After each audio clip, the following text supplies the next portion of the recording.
Teaching somebody to cook simple meal, 3 courses. So we're going to start with the soup, main course and dessert, and we're also going to do bread. And we're going to start off, and I'm going to show you how to joint a chicken. First thing you do is you take the wishbone out. So you're literally just sticking your hand up and taking out the wishbone. Now, even if I was roasting the chicken, I'd still take out the wishbone before I cooked it because it makes it easier to carve. So the dish you're using tonight uses chicken stock as well, and I've made that from carcasses. And it's a Moroccan dish. It's quite, not too spicy, but spicy enough. And the brown meat is the most flavoursome meat, so if you're doing a dish with spices, it's the best. So that's it, there's your carcass ready for your stock. If you have a look at your recipe, so we're going to mix the chicken pieces with the onions, olive oil, ginger, cinnamon, saffron, lemon juice and water. So all we have here, we have the cinnamon, we have the ginger, we have the onions. So we're going to leave that marinade there now. So is everybody okay with that so far? Yeah. Right, so we're going to make the bread next. We're going to do a simple white soda bread.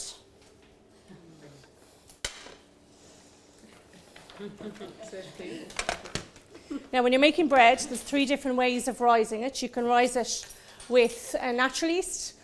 So when I'm making sourdough, I use this. So I've got my own starter, it's called a starter. It's alive, so you have to keep feeding it. When you're doing anything with bread, it has to be exact. Now we're not going to use yeast, and we're not going to use the natural starter today. We're going to use a chemical raising agent, which is bicarbonate of soda. When you're doing any other type of yeast bread, you need to use a strong white flour, but when you're using soda bread, it's just a normal plain flour. And a motion with a claw with your hand.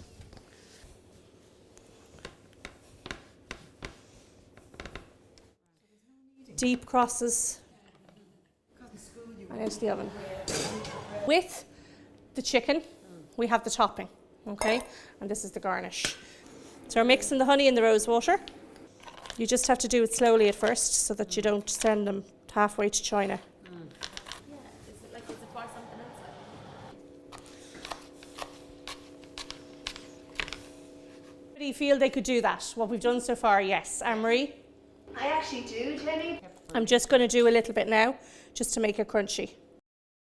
So there's the salad. So that's very simple. It's just 2 types of lettuce. So who's made biscuits before? So we'll have a biscuit at the base, and then we'll have some mascarpone cream and some strawberries, and then a biscuit on top with some of the ice cream on the side. Roll and twist, so that it doesn't stick. But you're not turning it over? No. Oh, wow. Yeah. So that thick, and that's it. Who wants to roll some out? You have to be really gentle. Okay, and twist. That's it. I am very impressed. I'm going to put them on a different tray. So now there is the chicken. Is that okay? And use it all up? Yeah, use it all up, yeah. What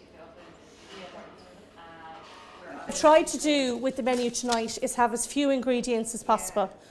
If you're going to freeze the soup, which I wouldn't recommend, you wouldn't use butter, you'd use olive oil. Now you could use normal onion, but obviously because it's pea, it's quite a light flavour. What we want to do is try and retain as much of that flavour as possible.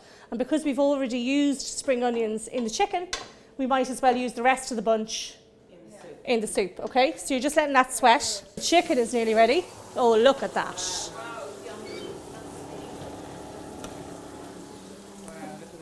This is double quantities.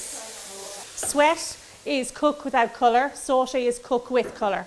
And if you're sautéing, you don't stir it. If you're sweating, you do stir, because you don't want it to colour.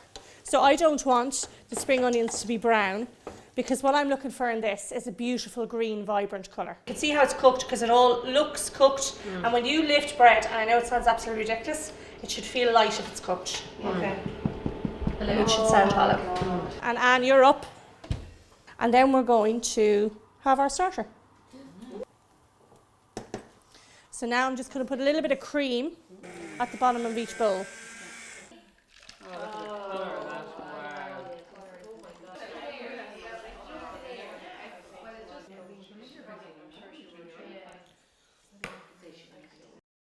So if you want to get out your recipe for the dessert, so I'm just basically combining the mascarpone here with the cream and sugar.